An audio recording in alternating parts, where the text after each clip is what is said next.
Hello everyone, and we're going to be looking at the severe storm threat that's going to be happening throughout today and tonight for portions of the north central US. Before we can get into this forecast, I would recommend that you do subscribe to the channel if you do like these types of weather videos. Right now we are looking at kind of my forecast here for today's severe weather. This is very similar to the Storm Prediction Center's outlook, just a little more extended. As you can see in that pinkish color, you have technically that enhanced risk for severe weather, a level 3 out of 5 there. So definitely if you're in those areas in the purple shaded area, definitely need to be weather aware today for some very intense storms going to move throughout those areas. Also, you do have a slight risk for severe storms, a level 2 out of 5 in that dark red color, and in the normal red color you also do have a marginal risk, a level 1 out of 5 for some severe storms in those areas. If you're in any of those areas, you especially need to be weather aware today for some pretty dangerous storms that'll be moving throughout that area. Now we can look at the actual Storm Prediction Center outlook, and we do, like I said, it's very similar here. You have the enhanced risk for severe thunderstorms across portions of Minnesota and North Dakota, as well as Nebraska, Kansas, and Colorado. If you're in any of those areas, you need to be weather aware today for some very dangerous and intense storms that'll be impacting parts of those areas.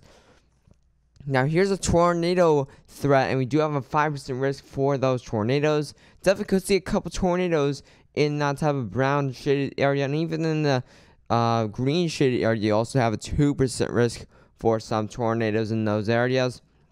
Here's a hail risk, and we do have a significant chance for that hail in that kind of hatched area there. You can definitely see 2-inch plus size hail, which is some pretty severe hail. So definitely could see some damaging hail within these storms as well. You can see up to golf ball size hail within the yellow shaded area, and up to quarter size hail is going to be possible within the green shaded areas there also. Lastly, here's the wind risk, and the wind risk is definitely going to be the main threats. As you can see gusts exceeding 80 miles per hour in those types of red shaded areas.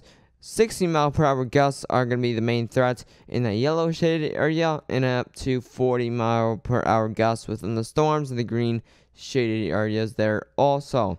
Now we can look at the weather models, including the future simulated radar for this severe thunderstorm threat. So right now we are looking at the future simulated radar, as you can see here. Let's get over to the 15 or the 16Z update here, and let's go forward here. This is actually the early afternoon hours of today. You can definitely see some cells down here in the north of Colorado, kind of that border area of Wyoming and Colorado.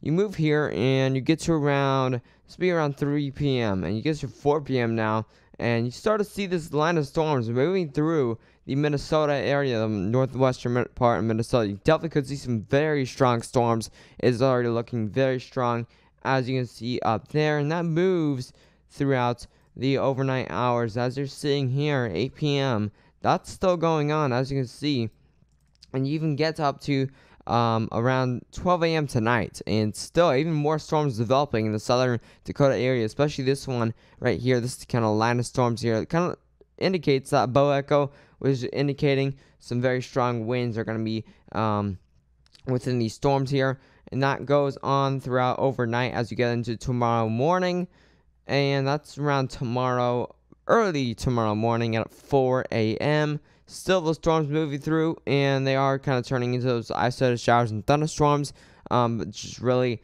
some more heavier showers are going to be in store for some of these areas as well. So definitely flooding could be a threat with these. And let's move down here, move down south to more of the central part of the U.S.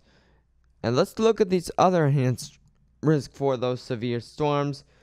Down here, let's scroll back here, and let's scroll down, and there we go. So yeah, let's look at here, and definitely you can see some storms developing by 6 p.m.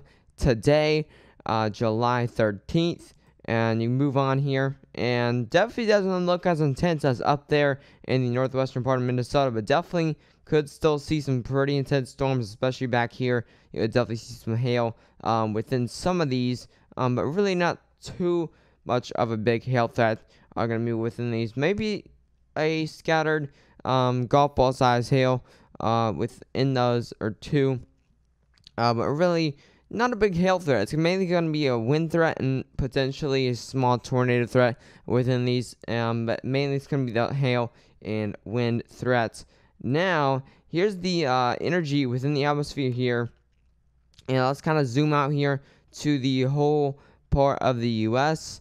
And so this is the energy that's going to be within the atmosphere today. Now let's scroll here, and let's go over to, this will be around 6 p.m. when those storms do develop. There's definitely some pretty intense Cape values up there. 4,000s, as you're seeing in the western part of Kansas, even up here in Nebraska, seeing 3,000s. So maybe some isolated small hail could be, cannot be ruled out within these storms. Here's the SIN, which is the capping inversion. You can't have any capping inversion if you want storms to develop.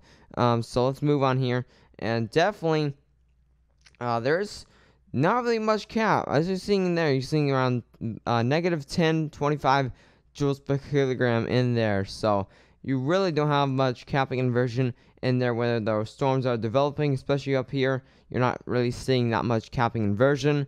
And you move on here, and that capping inversion really goes up. And those storms are right in between that capping inversion as you're seeing there. So definitely those storms are going to be able to develop. Here's the LCL height, and let's move on here. And definitely, all right, so here's the lift that's going to be within the atmosphere. You gotta also have a lot of lift for these storms to develop. Let's get around when those storms are supposed to develop. There's definitely a lot of lift. That's just sitting there, a negative 8 Celsius, even getting up to 9. So definitely a lot of lift for these storms to really fire up. Here's a bulk shear. You definitely need a lot of shear for some tornadoes. A decent amount of shear could also spark that tornado risk as well. Let's move on there. And definitely up here, you could see that tornado risk, like I said, when those storms do roll through there, getting around 31 knots. So that's definitely a pretty good tornado area up here in the northwestern part of Minnesota, even the northeastern part of North Dakota, as you're seeing there. Down here, there's definitely some pockets of shear, as you're seeing there. Even if it's 63 knots in some of these. So, yeah, definitely some pretty strong winds are going to be in some of these. I mean, 63 knots. That's definitely some very strong gusts that are going to be within those storms. And maybe even pose a little bit of that tornado threat. And that shear also goes up once you get into the overnight hours, as you can see there. Here's the storm-related helicity. And you also need, this is kind of the spin that's going to be within the atmosphere here. And let's move on here. Definitely some helicity, some pockets of helicity, as you're seeing there. This is, like I said, the spin within the atmosphere. So if any storms hit a pocket of shear as well as a pocket of a decent amount of storm-related helicity, that definitely will pose a bit of a tornado threat. Definitely there are some pockets of shear and storm-related helicity in some of those same places. So definitely watch out if you're in these areas, like I said before. Lastly, here's a supercell composite, and definitely need some of this. This is kind of the risk of where the supercells will develop. There's definitely a bit of a risk, as you're seeing here, up to Nebraska, that type of area. So definitely a tornado risk is going to be there in place, but it's really not going to be too huge, like I've said before. And lastly, significant tornado parameter, and this is to tell if there will be a significant tornado threat, which there won't be, as you get it down here, there might be a little bit of a significant tornado threat, as you're seeing there, 2.6. So very little chance for a significant tornado, but of course that can always not be ruled out with that 5% risk for tornadoes. If you did enjoy this video, I would recommend subscribing to the channel if you haven't already. And make sure to share this video with any friends or family that might be impacted by this severe weather. Anyways, stay safe.